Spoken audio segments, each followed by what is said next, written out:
Morning students.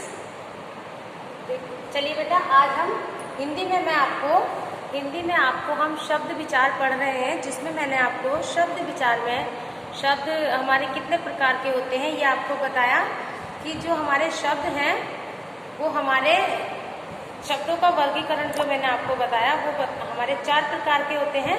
तो मैंने आपको पहले में बताया उत्पत्ति के आधार पर, जिसमें हमारे 5 प्रकार हैं। उत्पत्ति के आधार पर मूल शब्द, जिसमें मैंने आपको उत्पत्ति के आधार पर बताया है तत्सम, तद्भव और देश शब्द, विदेशी शब्द, और हमारा था लास्ट का था हमारा शंकर शब्द। ठीक है, तो मैंने आपको ये 5 प्रकार बताए उत्पत्ति के आधार पर। आज हम पढ़ेंगे बेटा, उत्पत्ति के आधार पर बता दें, आज हम पढ़ेंगे अर्थ के आधार पर। नंबर 2 है हमारी हेडिंग, अर्थ के आधार पर शब्दों का वर्गीकरण।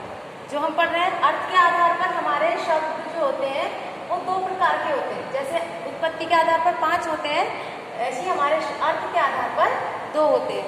ठीक है, 2 कौन कौन से होते हैं? एक निरर्थक शब्द और एक होते हैं सार्थक शब्द। पहले आप निरर्थक को समझिए कि निरर्थक शब्द क्या होते हैं। देखो बेटा, भाषा में सामान्यतः हर शब्द का प्रयोग किया जाता है। सार्थक शब्दों से ही भाषा की रचना होती है। ठीक है, परंतु कुछ शब्द हम इस प्रकार के अपनी बोलचाल में भाषा में ले आते हैं जिनका कोई अर्थ नहीं होता, किंतु बात पूरी करने के लिए, भाषा को पूरा करने के लिए हम उनका प्रयोग करते हैं। तो इसलिए उनको भी इसके अर्थ के आधार पर उनको भी रखा गया है।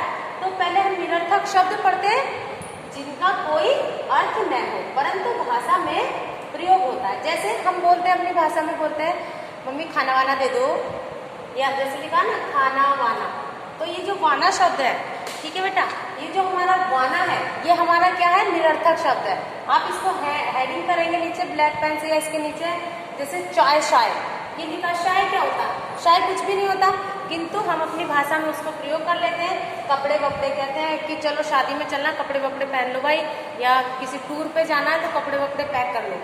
तो ये जो हमारे शब्द है, तो ये हमारे क्या है? ये हमारे निरर्थक शब्द, इनका कुछ भी अर्थ नहीं है परंतु भाषा में हम इनको प्रयोग करते हैं। दूसरा हमारा सार्थक शब्द। सार्थक शब्द आप समझ रहे हो, सार्थक शब्द यानी जिनका कुछ भी अर्थ हो, यानी कोई ना कोई अर्थ जरूर होगा, वही हमारा सार्थक शब्द कहलाएगा। सार्थक शब्द जिनका कुछ ना कुछ अर्थ हो, अर्थात ये कितने प्रकार के होते हैं मैंने आपके लिखा। आप जब कॉपी में करोगे तो आप इनको अच्छे से करोगे। इनके प्रकार होते हैं 6 कौन कौन से प्रकार के होते हैं? एकार्थी शब्द, पहला लिखा है एकार्थी शब्द। एकार्थी शब्द क्या होता है बेटा? ऐसे शब्द जिनका प्रयोग एक ही अर्थ में होता है। ऐसे शब्द जिनका प्रयोग एक ही, आपको मैं बुक में से फोटो भेजूंगी तो आप उनकी परिभाषा लिख लेना।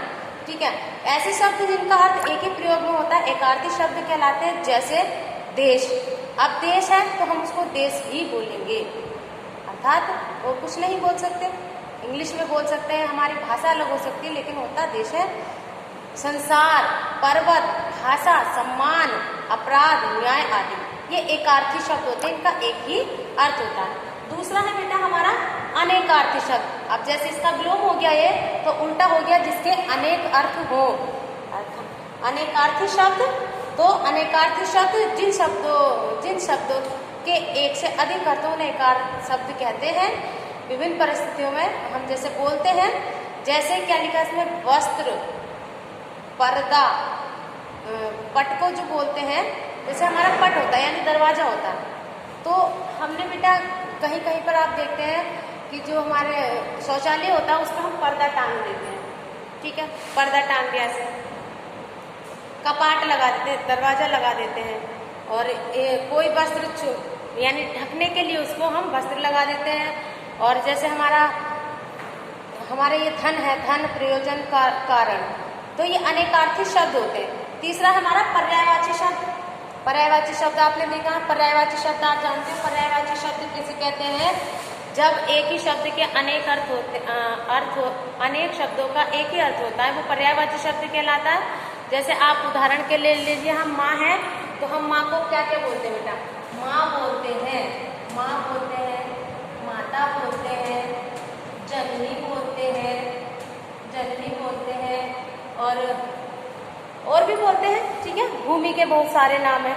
तो इस प्रकार से हमारे जो पर्यायवाची हैं, तो ये हमारे पर्यायवाची शब्द कहलाते हैं, ठीक है। पर्यायवाची शब्द के बाद हमारा आता है विलोम शब्द, जो नंबर 4 है हमारा विलोम शब्द, यानी उल्टा। विलोम शब्द उल्टा होता है, जैसे दिन का दिवस, वासर का वार, आंख नयन, ये जो होते हैं हमारे जो हमारे विलोम शब्द होते हैं, ये आपने पढ़े हैं, मैंने आपको संस्कृत में भी कराया है।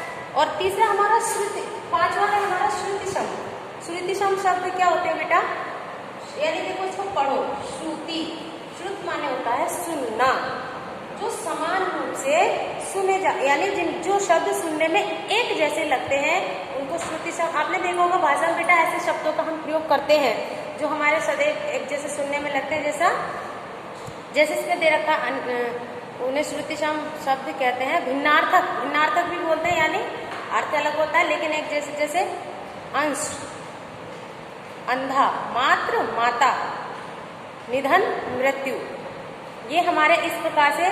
तो जो मैं आपको फोटो भेजूंगी उसमें लिखे उदाहरण लिखे आप देखेंगे, तो जो लाल से हेडिंग से हो रहे हैं वो हमारे इन हेडिंग की जो जैसे श्रुति शब्द वे होते हैं। अनेक शब्दों के लिए एक शब्द, छठा है हमारा अनेक शब्दों के लिए एक शब्द। इनको विस्तार में पढ़ने के लिए बेटा जब हमारे ये प्रकरण आएगा तो हम इसको विस्तार में पढ़ेंगे, लेकिन यहाँ पे क्या है, अनेकार्थक शब्द, सार्थक शब्द हमारे ये होते हैं, तो इसलिए हम इनको छोटा छोटा थोड़ा थोड़ा करके लिखेंगे और ध्यान पूर्वक पढ़ेंगे। अनेक शब्दों के लिए एक शब्द, यानी जैसे हम होते हैं जिसके माता पिता ना हो, अर्थात अनाथ, ठीक है।